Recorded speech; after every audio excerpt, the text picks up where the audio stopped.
Hey Capricorn, this is Perrymore Tarot's daily reading for October 16th, 2023. This is for Capricorn. Last shuffle for Capricorn. Let's see what's going on. So, what we have here is great gratitude and we have milestone. This is a beautiful thing because it's like you're aware of the milestones in life, which it's like you probably thought you would never be where you are right now.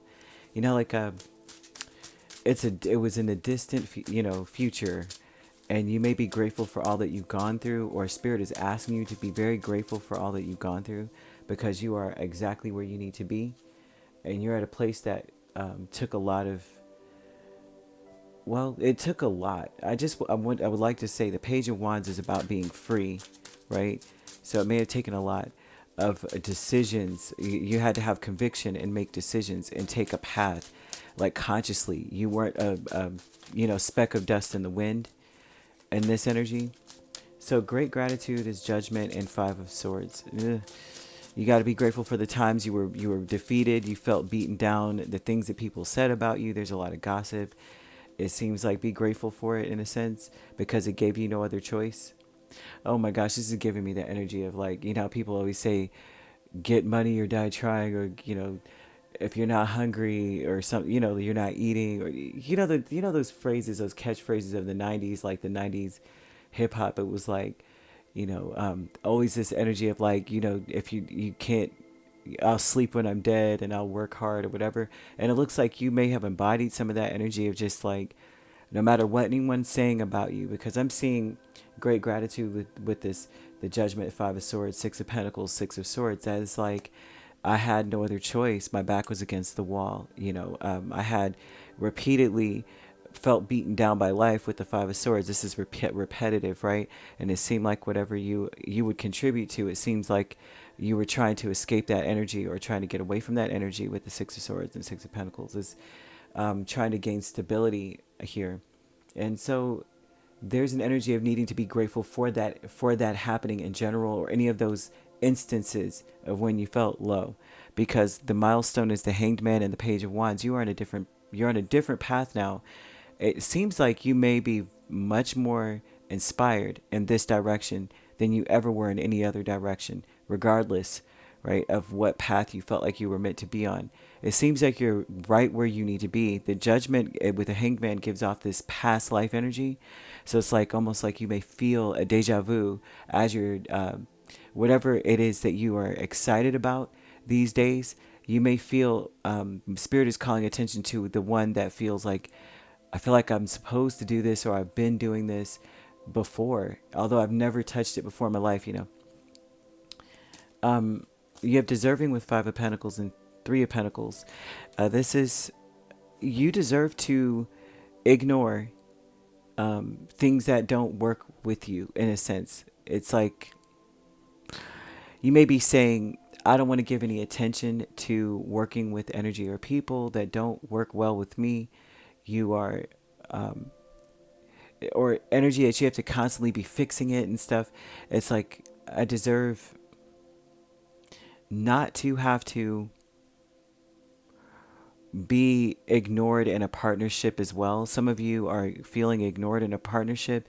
This doesn't have to be romantic. This could be any kind of partnership. So you could be like in business, or just in general with friends. It's like you may feel like you're being shut out. You don't deserve to be shut out of anything. Spirit wants you to know that you're not meant to be shut out of anything. You're not meant to be given the cold shoulder. You're meant to be enveloped into a partnership or partnerships that have equal reciprocity, and so they're showing that energy as well. Friends, family, well, family, friends, and guides, rather. You have Seven of Swords and Four of Swords. This is your passed on loved ones sending you a message, in a sense, and they're telling you, don't ignore anything, and don't allow yourself to be confounded, or turn a blind eye to things that give you unrest, that make you feel anxious, or I can't even say anxious, but I would. They're saying don't ignore that. Don't ignore those people that you might feel are giving you, how like you're in a friend group, Capricorn, and they may make a comment or a joke, and it's not funny, but it is in a little way, but it's like cutting, or you could tell that they mean something else by what they're saying. And what I love about Capricorns, I cannot express it enough. I grew up with a lot of Capricorns, right? The most prolific people in my life were Capricorns. They laugh at themselves all the time. It's fun. I'm a Leo. I like to play. I like to joke. I don't mean anything by half of what I say. I'm joking, and you could go right back with me, and I'm laughing at myself. And I love that about Capricorns. But you may be around people who are actually taking digs at you, and they're not joking. They're saying it, and they want to make a point, but they're also saying like, "That's why you this and that," and you're just like, "Really? That was interesting that you just said that." Spirit, your ancestors, your past and loved ones want you to not turn a blind eye to that. They're saying that you're not meant to be around people who do not envelop you with love. Like it's not an equal partnership. They're actually being mean, and you may sense it, but you may turn a blind eye to it. You may say, "Who cares?" But your ancestors and past and loved ones are saying you don't deserve to be in spaces where that is occurring. And you can sense it. You're like, if you are confused about what they mean by what they're saying, then that's what they're talking about. Then that's not being fun. That's not the reciprocation of, "Oh yeah, and that's funny." It's not. They're actually taking digs at you, and spirit does not want you around that. And past unloved ones don't want you around that either, and they're calling attention to it. So you could be dealing with a Pisces. We also have Aries, Leo, or Sagittarius. So you could be dealing with a Pisces Aries cusp. If you're, and you could be a Sagittarius Capricorn cusp. If you're not dealing with those signs could be in your chart. If you'd like to book a personal reading with me, my links are on my page. Peace, love, and light. Take care.